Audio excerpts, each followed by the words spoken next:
नहीं खाते। मुझे ये देखना है कि बड़े और अक्लमंद मगरमच्छ कैसे रिएक्ट करेंगे। मगरमच्छ धरती पर पलने वाले किसी भी दूसरे जानवर के मुकाबले ज्यादा बढ़ते हैं। पैदा होने के बाद ये 90 या 100 ग्राम के होते हैं और 60 या 80 वर्ष की आयु तक ये 1 मीट्रिक टन तक भारी हो सकते हैं। पर क्या उम्र के साथ इनके बर्ताव में बदलाव आता है? तो हम इस वक्त इस पेन में आए हैं जहां करीब 100 मगरमच्छ हैं, जिनमें से कुछ की लंबाई 14 से 15 फुट तक है। मांस से भरे इस कंटेनर को पकड़े खड़े रहने में भी गला सूख रहा है मेरा। मगरमच्छ कमाल के किलिंग मशीन्स होते हैं, मगर वो इंसानों को खाने के लिए नहीं बने। वो पानी में किसी भी तरह की हलचल की ओर आकर्षित होते हैं, जो मुश्किल में फंसे किसी जानवर का प्रतीक होता है। बहुत से मगरमच्छ हैं जो यहाँ इकट्ठा होते जा रहे हैं और ये सारे सर इस वक्त इस तरफ देख रहे हैं।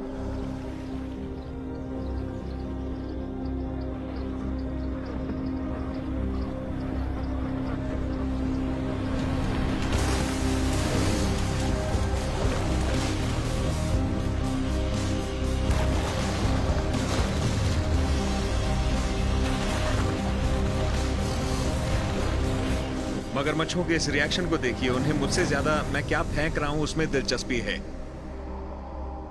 ये बड़े मगरमच्छ भी उस संकेत का इंतजार कर रहे हैं जिससे उन्हें खाना मिलेगा। संकेत जैसे जाल को खींचता एक हाथ, बच्चे का पानी में छपछपाना या एक लड़की का नदी किनारे काम करना।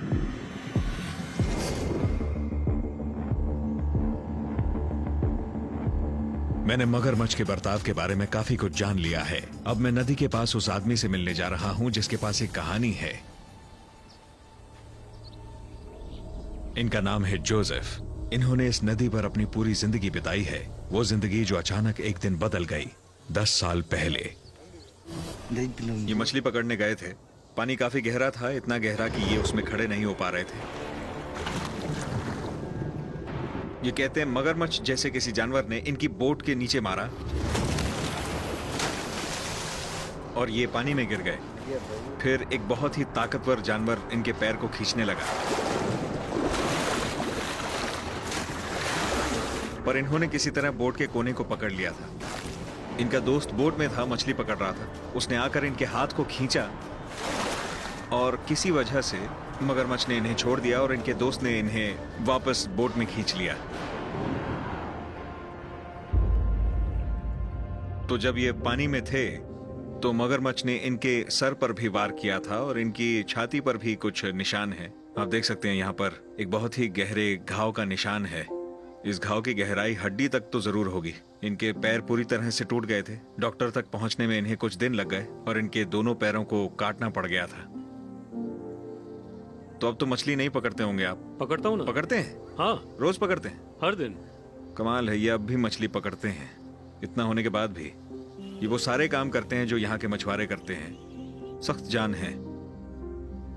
जोसेफ की कहानी प्रेरणा देती है और काफी कुछ बताती भी है। एक जमाने में इंसानों का शिकार करने वाले इन जानवरों का खौफ हुआ करता था और आज ये खौफ और ये हमले और ज्यादा बढ़ते जा रहे हैं। आज की तारीख में हर एक गांव में हर कोई किसी ना किसी को जानता है जिस पर मगरमच्छ ने हमला किया हो। ये मगरमच्छ इंसानों पर हमला कर रहे हैं, तट पर भी और पानी में भी। एक बहुत ही ताकतवर जानवर इनके पैर को खींचने लगा। आज यहाँ की आबादी पहले से कहीं ज्यादा है। मछली की कमी है, वाइल्ड लाइफ भी कम है, इसीलिए मगरमच्छ और ज्यादा आक्रामक। यहाँ मछली पकड़ना मुश्किल है। मछलियां पहले से कहीं ज्यादा छोटी हैं और इनकी तादाद भी कम है।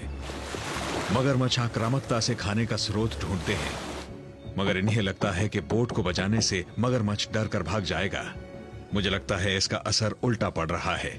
इससे पता लगता है कि एक मगरमच्छ के लिए किसी चीज को अपने खाने के स्रोत के साथ जोड़ना कितना जरूरी होता है। मगरमच्छ इंसानों को अक्सर खाना नहीं समझते हैं, मगर ये इंसानों को खाने का स्रोत जरूर मानते हैं। कई लोगों ने मुझे अपने दोस्तों या परिवारजनों को मगरमच्छ के हाथों गंवाने की कहानी सुनाई है। सभी को इंसाफ चाहिए। उनका कहना है कि उनके पास मगरमच्छ को मारने के औजार नहीं हैं, इसलिए उनके पास मिलिट्री को बुलाने के सिवा कोई और विकल्प नहीं है। इस विकल्प में मगरमच्छ पर अंधाधुंध गोलियां चलाई जाएंगी वहां जहां वो रहते और ब्रीड करते हैं। सैकड़ों मगरमच्छों की जान ले ली जाएगी, वो करने के लिए जिसके लिए प्रकृति ने उन्हें बनाया है। इसमें नुकसान इस प्रजाति का ही होगा। इसका कोई और विकल्प निकालना पड़ेगा।